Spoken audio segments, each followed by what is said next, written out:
Se você chegou nesse vídeo é porque você está querendo alavancar suas vendas sem necessariamente trabalhar mais.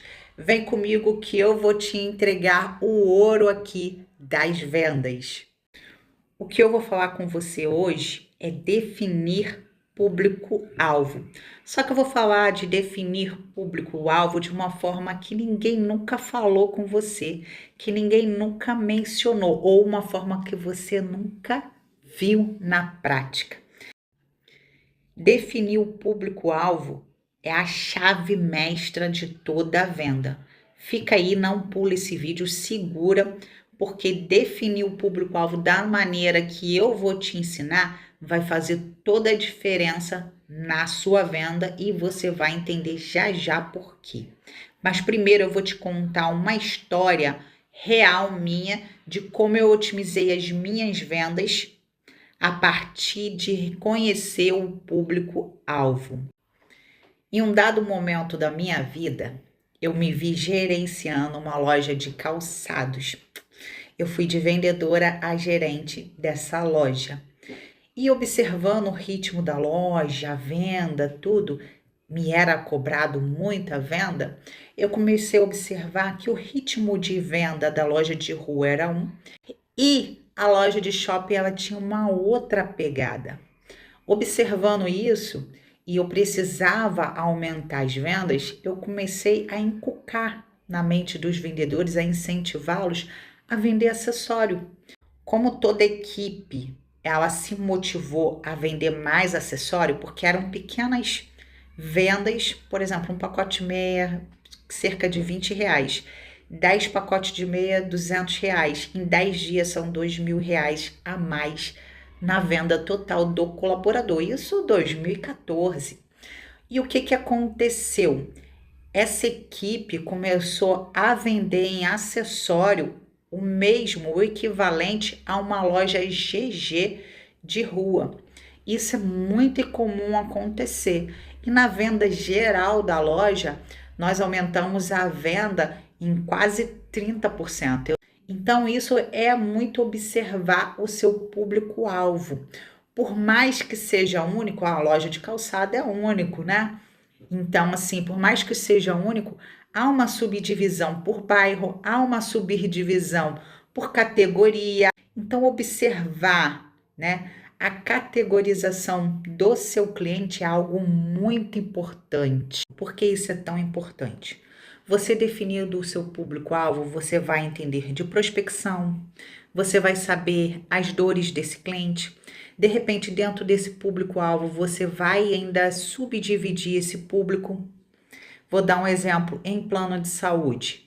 Em plano de saúde, a gente tem o público que procura um produto premium e tem aquelas pessoas que procuram algo mais acessível.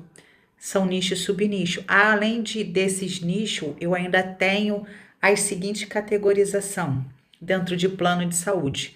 Os empresários, o MEI e as pessoas que são a pessoa física, que são o coletivo por adesão. Ainda tem a subdivisão de sênior. Então, quando você sabe exatamente o seu público-alvo, a quem você está ofertando, a quem você vai fazer essa primeira busca, é 90% de sucesso da sua venda. Quando você conhece o seu público-alvo, você sabe exatamente as objeções. Por exemplo, no plano de saúde, tá? Objeção do pessoa física ou da pessoa que não está procurando um produto elitizado é o preço. A pessoa que procura um produto premium é rede credenciada, é aquela que vai atender a necessidade dela. Aí você precisa fazer uma sondagem maior das buscas dela, da sondagem. De repente você vai trazer algo, agregar algo que de repente ela nem sabia que existia no plano. Então, conhecer o seu público-alvo é muito importante, porque você começa o trabalho todo de trás para frente. Quando você divide, subdivide ainda em nichos o seu público-alvo, a possibilidade de acerto nessa venda, ela sobe significativamente.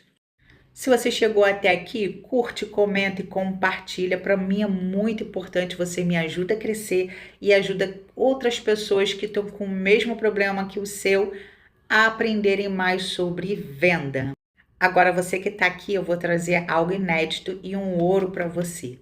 Você sabia que a partir de você ter o seu público-alvo em mente, saber exatamente a quem você vai se posicionar, quem você vai buscar para comprar o seu produto, você pode aumentar o ticket médio da sua venda?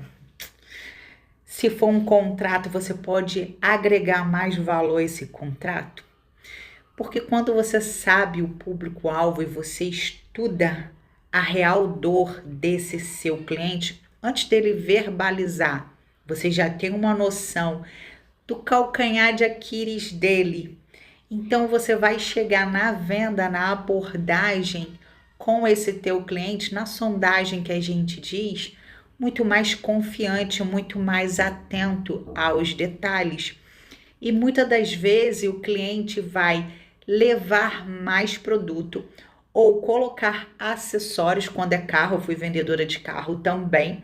Vai botar acessórios nesses carros que de repente ele não ia levar, porque você soube exatamente o público a qual você estava atendendo. Em carro, vou te dar uma direção. Você atendeu a pessoa na sondagem, você já sabe que ele é motorista de aplicativo. Então, ali, com parceria, de repente, com seguradoras, você vai agregar a ele, vai ofertar a ele seguro, né? Ou no popular chamado de cooperativa, que vai aumentar a sua renda um pouquinho mais, né? Além disso, você já vai encocar na mente desse teu cliente que de certo em certo tempo, você vai fazer um cálculo para ele matemático, de acordo com a sua visão de mundo, de mercado, porque era isso que eu fazia, e vai dizer para ele, ó, a cada tanto tempo é ideal você trocar o carro, porque você não vai sofrer nas manutenções, você vai dar o carro que você tem como entrada e vai refinanciar outro. Então você ganha esse cliente de médio e longo prazo, ele vai estar sempre te procurando. Então conhecer o público-alvo é um diferencial sem tamanho.